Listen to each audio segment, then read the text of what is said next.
Ya, salam sahabat Yesus. Bagaimana kabar saudara-saudara hari ini? Saya berdoa, saya berharap saudara-saudara dalam berkat, dalam kasih, dan dalam sukacita Kristus Yesus. Nah, sahabat-sahabat Yesus, pasti kita semua bertanya, gimana sih kalau orang Kristen puasa? Terus, apa yang harus dilakukan?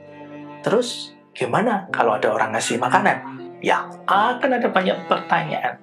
Tapi, firman Tuhan akan kita baca dalam Injil Matius 6, ayatnya yang ke-16 sampai dengan 18. Demikian firman Tuhan bagi kita semua. Dan apabila kamu berpuasa, janganlah muram mukamu seperti orang munafik. Mereka mengubah air mukanya supaya orang melihat bahwa mereka sedang berpuasa. Aku berkata kepadamu, sesungguhnya mereka sudah mendapat upahnya. Tetapi apabila engkau berpuasa, minyakilah kepalamu dan cucilah mukamu, supaya jangan dilihat oleh orang bahwa engkau sedang berpuasa, melainkan hanya oleh Bapamu yang ada di tempat tersembunyi. Maka Bapamu yang melihat yang tersembunyi akan membalasnya kepadamu. Nah, jadi kalau kita puasa, apa yang harus kita lakukan? Apakah kita akan menunjukkan kepada orang lain bahwa kita sedang berpuasa? No, jawabannya tidak. Karena Tuhan minta saudara dan saya berpuasa untuk Tuhan. Tuhan minta saudara dan saya mendekatkan diri kepada Allah yang tersembunyi. Maka yang harusnya tahu hanya Tuhan dan saudara. Nah, karena itu apa yang kemudian kita lakukan? Apakah puasa orang Kristen bisa batal? Bisa batal nggak? Apalagi mungkin bagi ibu-ibu perempuan yang mungkin sedang PMS. Apakah mereka juga bisa batal karena puasa? No. Puasa orang Kristen tidak ada batalnya. Kenapa? Karena tujuannya bukan yang fisik, bukan yang lahiriah. Tetapi tujuan utama orang Kristen puasa adalah mendekatkan dirinya kepada Tuhan.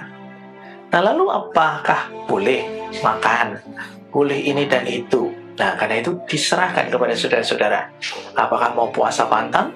Apakah mau puasa berdasarkan waktu? Atau puasa hati? Menjaga supaya tidak marah, menjaga supaya tidak menginginkan, tidak dengki, atau yang lainnya. Semua diserahkan kepada saudara-saudara. Tetapi kalau saudara-saudara berpuasa, ini yang menarik. Bagaimana kalau saya lupa? Kalau saya puasa tiba-tiba saya makan.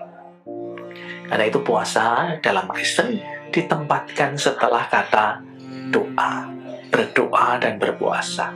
Tujuan utama puasa sekali lagi mendekatkan diri kita dengan Tuhan. Karena itu berpuasa bukan berarti kemudian kita tidak melakukan apapun.